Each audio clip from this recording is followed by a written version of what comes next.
Assalamu alaikum. My name is Dipon Chakravarti, and I am a student as well. I am pursuing graduation, and I also work in a call center.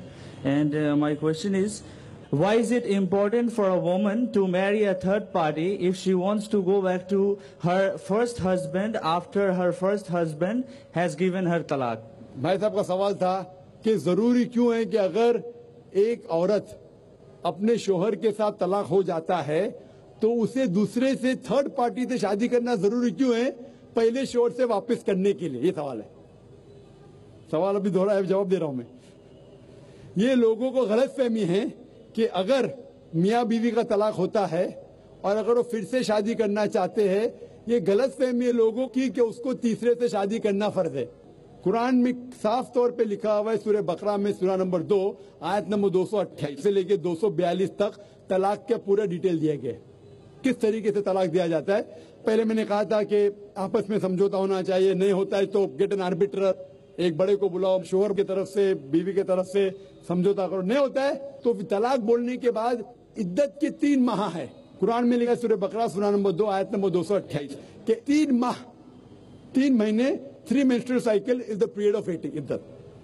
3 महीने के बाद the divorce is completed। लेकिन 3 महीने के दरमियान अगर मियां बीवी वापस में रुजू होना चाहते तो हो सकते, तलाक नहीं होता है।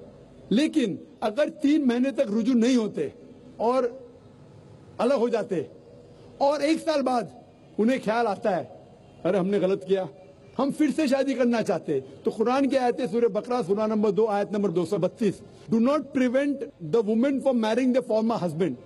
आप औरतों को अपने पुराने शोहर से शादी करने से मत रोकिए। तो वो औरत फिर से अपने पहले शोहर से शादी कर सकती है, लेकिन नया निकाह नया मेहर, न्यू मैरिज न्यू मेहर। No no no, what you are saying is a misconception. I will come to it. लोग समझते हलाला की जरूरत है, हलाला जैसी कोई चीज कुरान में है नहीं, मैं उसके ऊपर आऊंगा। लेकिन फिर से शादी करने के बाद फिर से इन लोग जिंदगी बसर करते, 3-4 साल बाद फिर से कुछ नाइत्तेफाकी होती है, फिर से तलाक। वही तरीके से समझौता करो, बड़े को लेके आओ, तलाक बोलो, 3 माह रुको, फिर जाओ। फिर से 2 साल बाद याद आता है नहीं वापिस से रहेंगे, फिर से शादी कर सकते, फिर निकाह, फिर मेहर, फिर से झगड़ा होता है।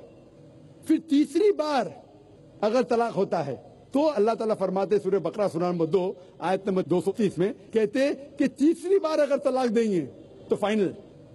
इसके बाद आप फिर से मियां बीवी ने बोल, जब तक आप थर्ड को नहीं मैरी करें। इसमें क्यों?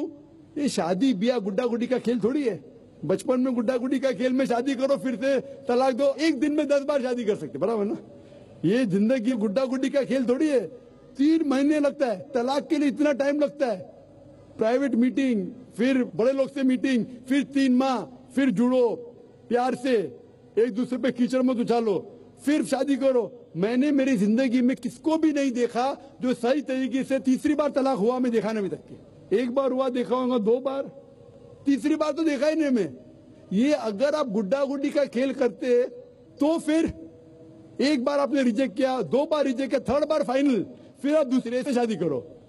आप प्लान नहीं कर सकते, आप दूसरे से शादी करो और रो। और फिर पता लगा आपको मैं पहले शोहर से नाराज थी, सिर्फ दिन में 6 घंटा देते थे, ये नया शोहर तो 2 घंटा देता है, तो पहला वाला अच्छा। नो, दाल आटे का भाव मालूम पड़ेगा। मेरी माँ मुझसे कहती थी मार्केट जाएंगे तो दाल आटे का भाव, दाल और आटे का भाव, आप समझे ना? तो हो सकता है क्या मालूम पड़ा मैं मेरे शोहर से झगड़ा करती थी, वो बीवी कहेंगी, मालूम पड़ेगा नया शोहर तो पुराने वाले से बदतर रहे, आप समझ रहे ना? और फिर अगर नए वाले से डिवोर्स हुआ, सेम तरीका, आपस में समझौता, प्लानिंग नहीं। अगर प्लानिंग करेंगे कि एक रात तुम्हारे साथ सोऊंगा और फिर तलाक देना, ये हराम है, आप समझ रहे ना? ये कुछ लोग करते हैं, मैं जानता हूं मुस्लिम माशरे में, वो हराम करते। प्लानिंग करना, तुम्हारा शोहर बनूंगा, एक रात बाद तलाक दूंगा, फिर तुम शोहर शादी करना, ये हराम है। कुछ लोग करते हैं, गलत करते, कुरान में ऐसा नहीं लिखते। तो अगर तीसरी बार तलाक के बाद या पहली तलाक के बाद भी, पहले बार तलाक दिए, दूसरे से शादी किए, फिर पता लगा सही नहीं, तो वापिस जा सकते, आप समझे ना? तो ये जो है जरूरी है थर्ड पार्टी के पास जाना, अगर 3 बार सही तरीके से तलाक हो तो इस्लाम में इतनी छूट है माशाअल्लाह, और इतना सही मजहब है, it's the most practical way of life. Hope that answers the question.